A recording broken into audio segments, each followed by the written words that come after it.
Hey everyone, deep down, we all dream of making a mark in history with a great discovery, artwork, or even a Wikipedia article. People take different routes to this, from easy to extreme. One such way is setting records, even though there's high chance someone will break them, but sometimes that chance is near zero. Today, let's talk about the craziest records that are almost unbeatable. Let's go! Philippe Petit. You've probably seen pictures of this guy online without even knowing who he is. Meet Philippe Petit, the great French tightrope walker.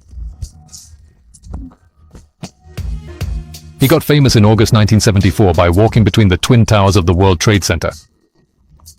Philippe, almost 70 now, loved performing stunts and tricks since his childhood. He was better at these than studying, and at a young age, he aimed to be the best tightrope walker in human history. At 16, he started training, and at 17, he saw an article about the great towers being built in New York. He thought of walking between them 8 years before even attempting the stunt.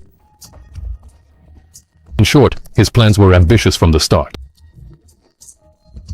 After hours of training and devotion, Philippe could control his body perfectly. But he didn't just walk on the tightrope, he performed tricks. A Frenchman quickly learned to jump while balancing and even invented his own crazy tricks. For a long time, he survived on the income from street circus performances. But at 22, he took his first high-wire performance. It happened in Paris, where fearless Philippe walked a tightrope between the towers of the legendary Notre Dame. Well, walk is an understatement. He laid down on it to rest and performed a couple of crazy tricks. Time passed, and Philippe finally reached the city of his dreams, New York. From the start of 1974, he planned the biggest performance of his life. He spent all his free time and savings studying the Twin Towers construction.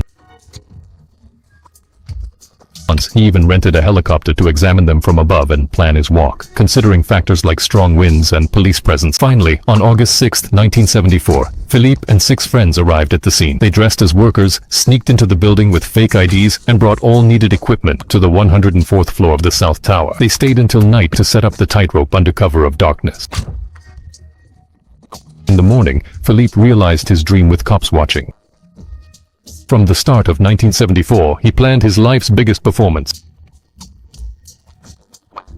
He spent all his free time and savings studying the Twin Towers design. Once, he rented a helicopter to view the towers from above and plan his walk, considering factors from strong winds to high police presence.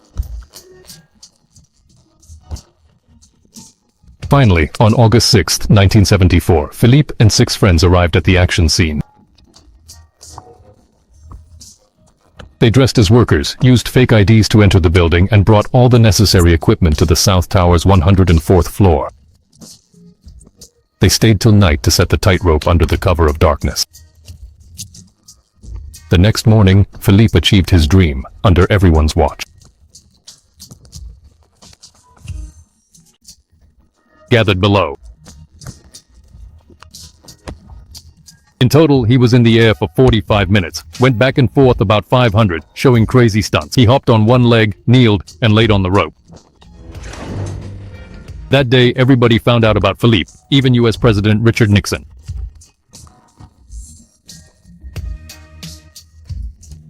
Melvin Roberts. It's believed that out of 10 people struck by lightning, 9 survive. Usually they get away with burns and fear, and the chance of lightning isn't so bad.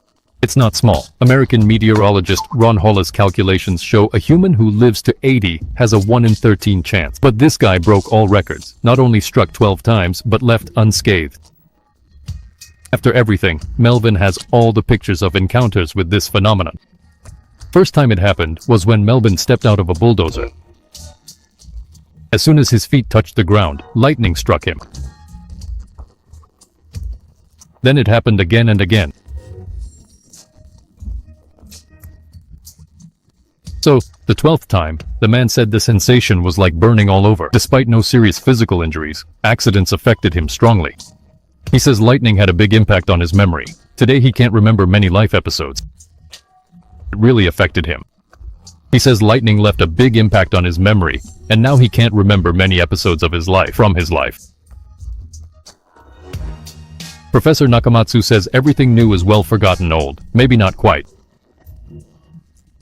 But inventing something new in the modern world is tough. But this Japanese scientist Mr. Nakamatsu doesn't think so. He got more than 3,500 patents, 3 times more than legendary American inventor Thomas Edison, who invented the light bulb, and many other things that changed the world forever. Among the inventions of the ingenious Japanese, spring-loaded shoes that allow the user to jump through the streets like a kangaroo, or a golf path that applauds when you drive the sword into the hole. But don't think bad, Professor Nakamatsu has much more serious patents, like popular discs in the 90s on how Nakamatsu does it all.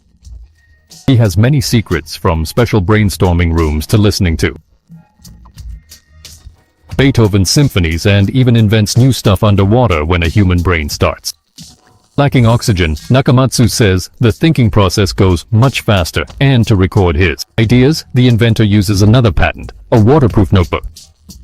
Today, he's 91 and more active than ever, even though at one point he was diagnosed with a rare form of cancer. As you might have guessed, Professor created another patent to fight the disease, a special diet. Not officially a cancer medicine, but this scientist's example speaks to great results.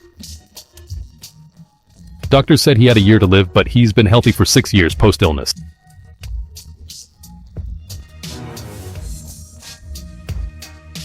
Chen Jitun. As a kid, you probably loved winning any toy from a vending machine, right? This guy isn't satisfied with just a little. In a single year, he's won over 1,500 toys from such machines. Chenjun takes his hobby seriously, assessing the toy's positioning, grip strength, and claw angle. Before playing, his strategy rarely fails. Arcade owners are so hesitant to let him play, they'd rather treat him to a free meal at a local cafe. Eventually his apartment got too full of toys, so he started giving them to schools and orphanages.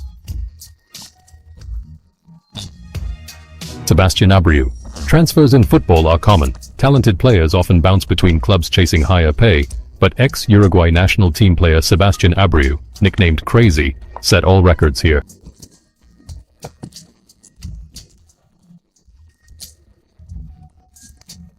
Today the 42-year-old is playing for his 34th team, the Uruguayan club Boston River.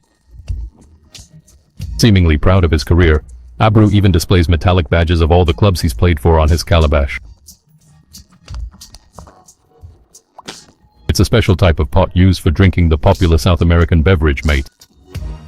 Tom Lackey. This old Brit has been smashing his own records for years. Age hasn't slowed him down. Tom started wing walking at a rather ripe age of 80. He took to the skies after his wife died of cancer, hoping to raise charity funds.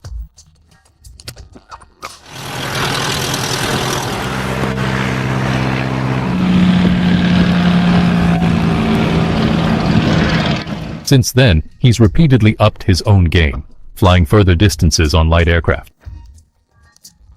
He made the Guinness Record books in 2005 as the oldest man to wing walk. Also, Tom managed to fulfill his dream of charitable giving. By the time he died in 2017, he'd raised over £1.5 million for cancer charities. Charles Osborne. You wouldn't envy this guy's record, he didn't mean to set it. See, in 1922 Charles started hiccuping, and it went on for not just a few minutes, but for 68 years, making him a Guinness record holder.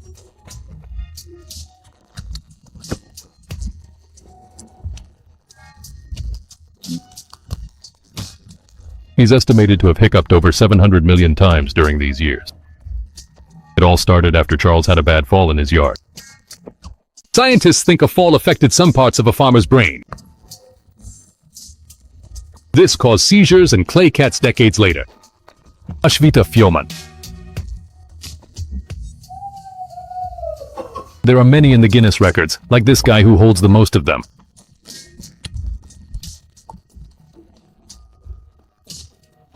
His name's Ashrito, and he's been competing with himself for 40 years. He's set over 700 records, 200 still standing. Of course, Ashrito always has to be creative to be successful. His craziest records include catching the most knives in a minute, translating a poem in the most languages, and blowing up the most balloons with his nose.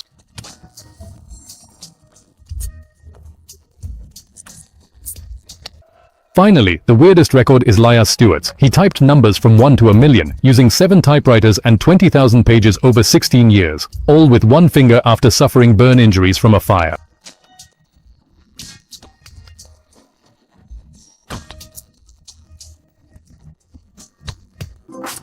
Subscribe, you won't regret it.